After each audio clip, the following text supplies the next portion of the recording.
Bharat Ratna doctor Bhimrao Ambedkar को कोटि कोटि नमन। ये कार्यक्रम डॉक्टर भीमराव अंबेडकर के जीवन पर आधारित है, जहां भारत की जनता के प्रति उनके योगदानों को पूरी सजगता से चित्रित और रेखांकित करने का प्रयास है। कार्यक्रम में दिखाई गई घटनाएं लब्ध प्रतिष्ठ पुस्तकों से ली गई हैं। इस कार्यक्रम के जरिए चैनल की ओर से एक विश्वसनीय, सजग और सकारात्मक प्रयास है कि डॉक्टर बाबा साहेब भीमराव अंबेडकर के जीवन की संघर्ष यात्रा एवं गौरव गाथा पूरे आदर के साथ घर घर पहुंचे और उनके योगदानों से सभी संपूर्णता में परिचित और आह्लादित हों।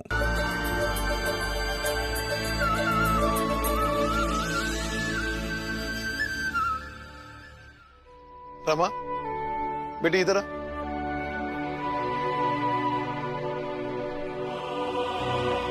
ये देखो, तुम्हारे बाबा ने तुम्हारे लिए अपने हाथों से खीर बनाई है।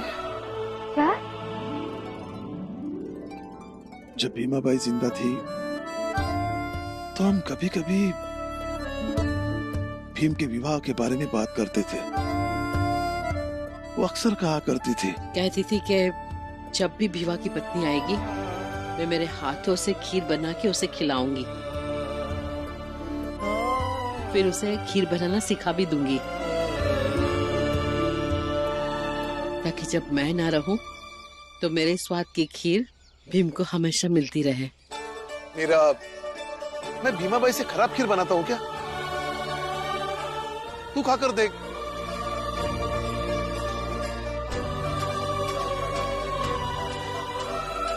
रामजी बहू, जरा रुकिए।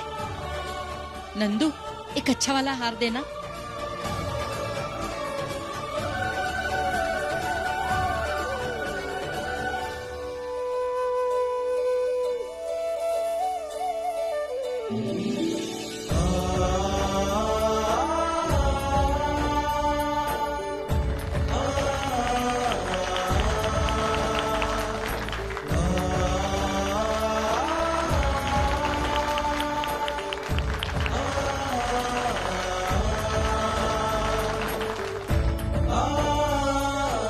लो बेटा,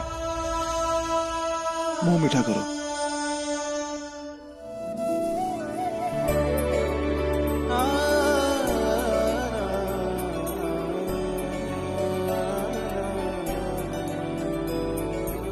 अच्छी बनी है।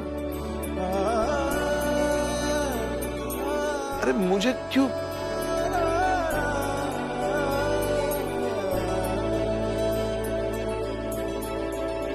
अरे बस बस।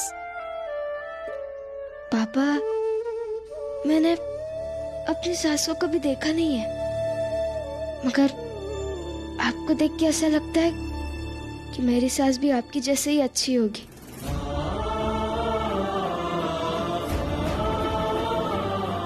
हम सबसे भी बहुत अच्छी।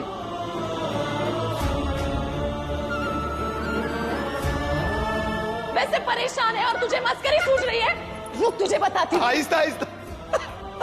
अरे रुक। मुझे बचाओ, मेरे भाइयों से, ये लोग मेरी जान ले लेंगे। तुम्हारी दीदी ने बनाया है ना लड्डू, तो पकड़ो उसे और बनवा लो। मेरे बीवा को क्यों परेशान कर रहे हो? तुझे सिखाएगा तू? आई हूँ मैं तेरी, आई हूँ मैं तेरी, आई हूँ मैं तेरी, आई हूँ मैं तेरी।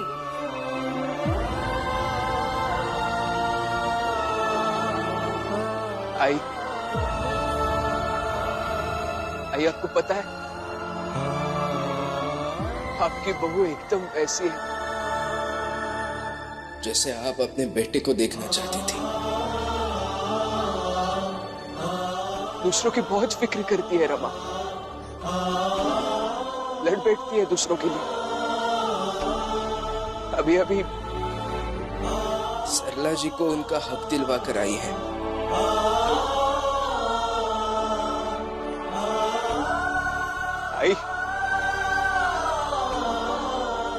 आई आज अगर आप होती तो रमा पर बहुत गर्व करती, बहुत गर्व करती। आई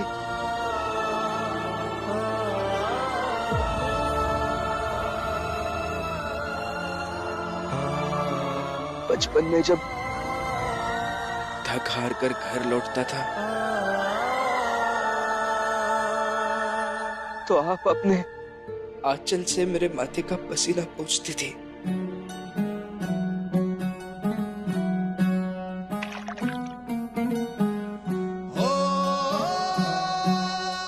आंचल में रखती थी।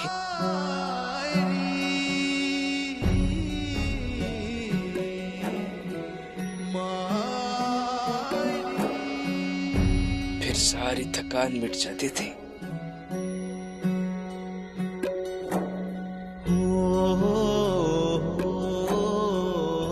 आज भी जीत कर हार कर घर लौटता हूँ। बहुत थकान होती है, माथे पे पसीना भी आता है,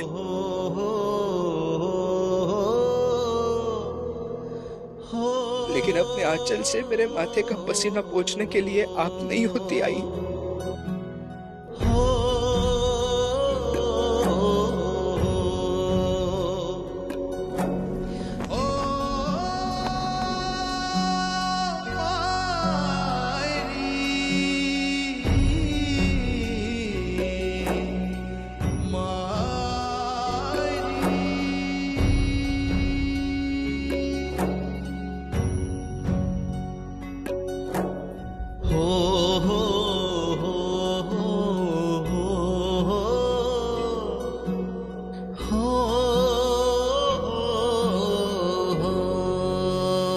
आई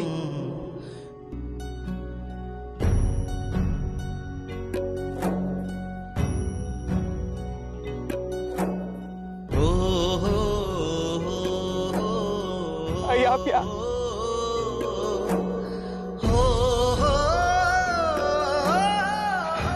आई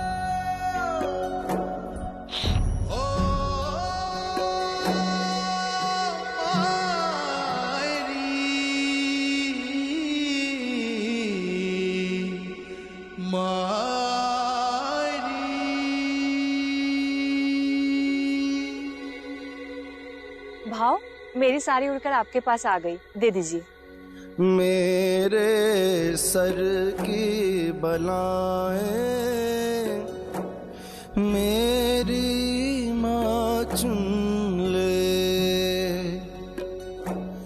बिन बोले मेरे मन की मेरी माँ सुन ले, मुझसे अलग ना होना पल भी, माँ तेरी ममता खिलते कमल सी हो।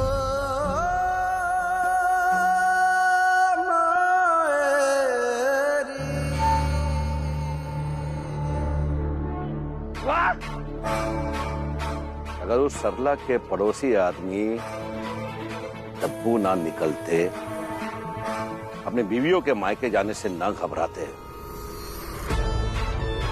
तो शायद हमारी हार नहीं होती।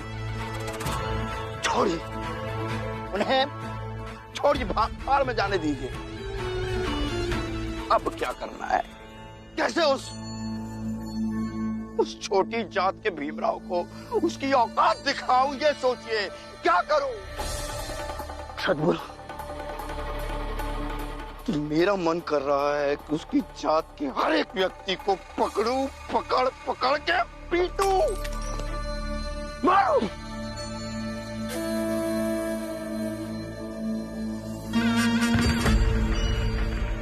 एक काम करो नरोत्तम, वहां भीमराव की जात का एक आदमी आ रहा है, उसे पकड़ो और उसे पीट दो।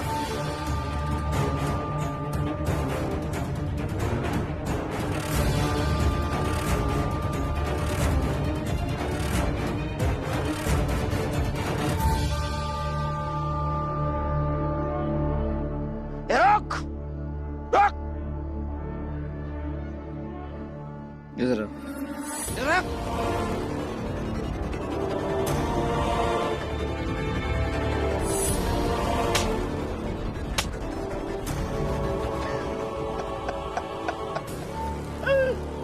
साहब, मैंने कौन सी गलती की है?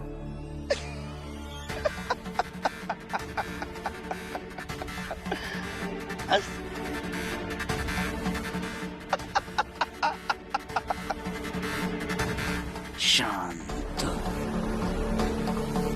ये तेरी औकात। मैंने कहा हंस तो तू हंसा, बोला हाँ। मैंने कहा चुप तो तू चुप हुआ, बोला हाँ। और अब मेरा मन कर रहा है कि तुझे बल भर कूटूं और मैं कूटूंगा। मालिक, आपसे भागकर मैं भाग तो नहीं सकता साहब, इसलिए जितना चाहिए उतना मान लीजिए। लेकिन यहां से मैं घर नहीं, भीम के घर जाऊंगा। सुना है उसके बारे में कि वो न्याय की लड़ाई लड़ता है, मेरे लिए भी न्याय की लड़ाई वही लड़ेगा।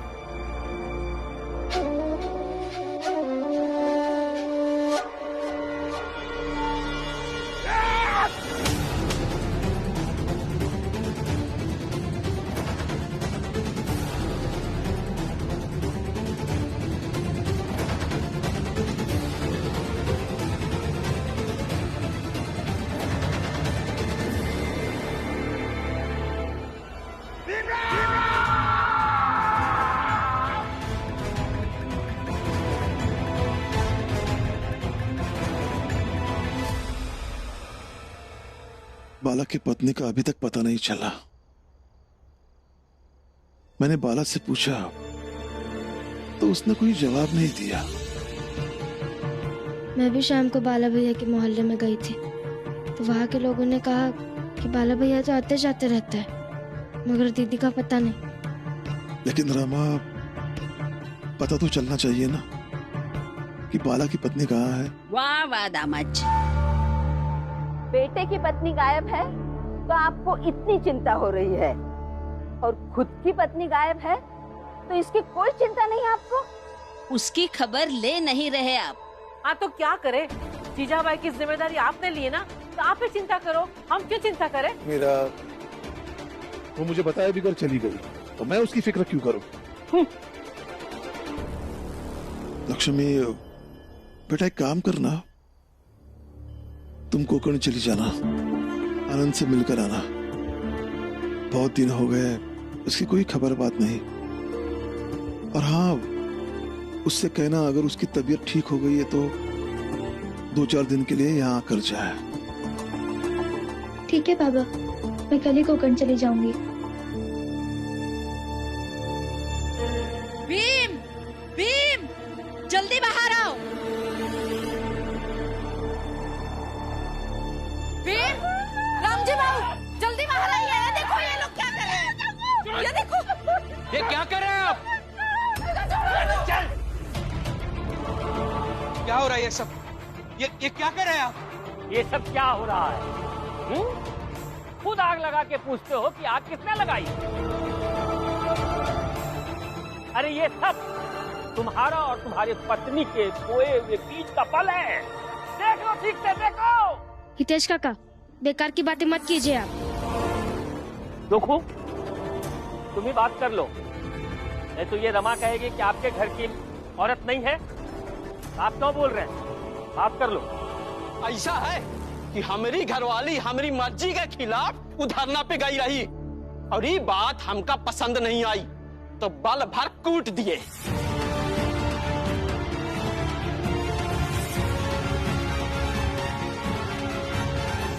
हाँ, ये भी जब से गांव से आई है इनकी बातों में आ गई। क्या सोची थी हाँ, कि कुछ भी मनमानी करते रहेंगे और हम लोग ऐसे ही बर्दाश्त कर लेंगे हैं? लेकिन आप लोगों ने जो भी किया है गलत किया है, और मैं और ई कि तय अब न्याय की लड़ाई लड़वाओ है? या हमारे खिलाफ धरना दोगे तो दो।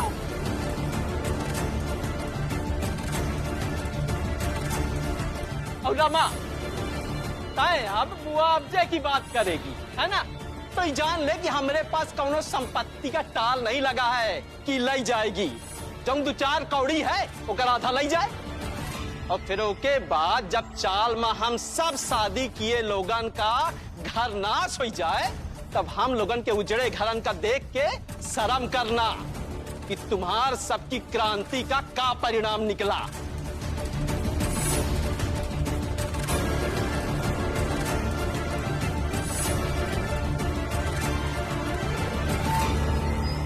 देख कर रही है, जा बाइक धरना पे।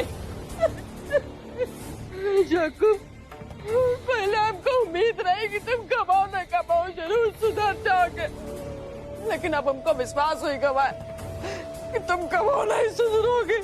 हाँ, न सुधरब हम। हुलिया काकी, आप और काकी आप सब अभी के अभी मेरे साथ पुलिस थाने चली। सबके खिलाफ केस करेंगे। ये ऐसे कैसे आपको छू सकते हैं, ऐसे कैसे मार सकते हैं? अरे जब तक तुम केस करोगे तब तक ये सब चाल छोड़ करके, चाल क्या, बम्बई छोड़ करके भाग जाएंगे। फिर पुलिस हम जैसे छोटे भगोड़े आदमी को कहाँ कहाँ ढूंढते रहेगी। जाओ।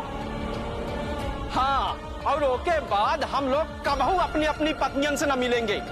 हमेशा के लादे ये लोग यहाँ अकेले रह जाएंगी।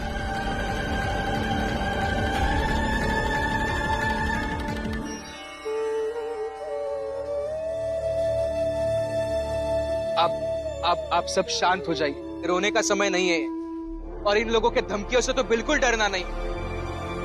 न्याय से समझौता नहीं करेंगे। चलिए मेरे साथ पुलिस थाने। नहीं,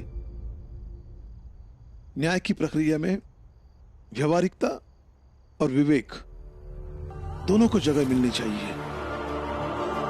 हो सकता है कि तुम्हारे प्रयासों से और इनके प्रयासों से सबको दंड मिल जाए, लेकिन मुझे ऐसा लगता है कि इन्हें दंड की बजाय इनका जो परिवार बिखरा हुआ है उसे समेटने की जरूरत है।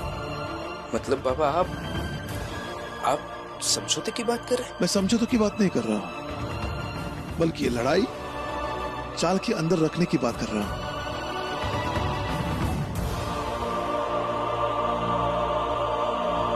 इन लोगों को सजा की जरूरत नहीं, इन्हें सुधारने की जरूरत है।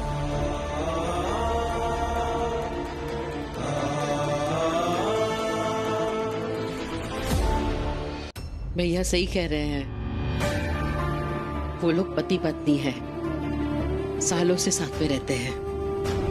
ऐसा नहीं है, इन लोगों के बीच में बिल्कुल प्रेम नहीं होगा। इसलिए इसी प्रेम की जमीन पे उन्हें अपनी लड़ाई लड़ने दो। ये बात न्याय की नहीं है बेटा, ये बात अपने पति को समझाने की और उन्हें वापस पाने की है।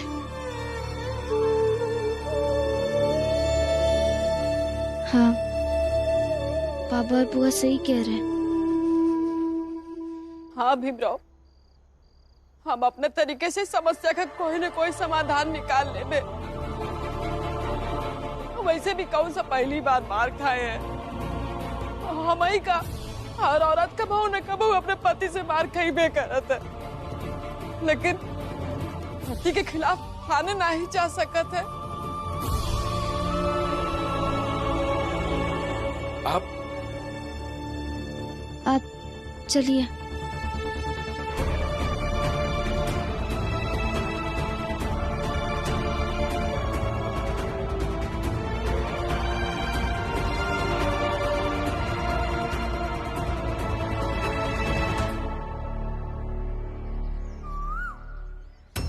अब ई लोग चाहे जौन योजना बना ले, लेकिन ई बार हम आपन आपन घर वाली का सबक सिखा के ही मानेंगे, ताकि वो लोग फिर से पहले जैसे हो जाए। हाँ, हम लोग जौन बोले उहे करें। हाँ, ये भीम और रमा का ऐसा असर हुआ है हमारी पत्नियों पर कि वो बदतमीज हो गई है। तो उन्हें तमीज सिखाओ।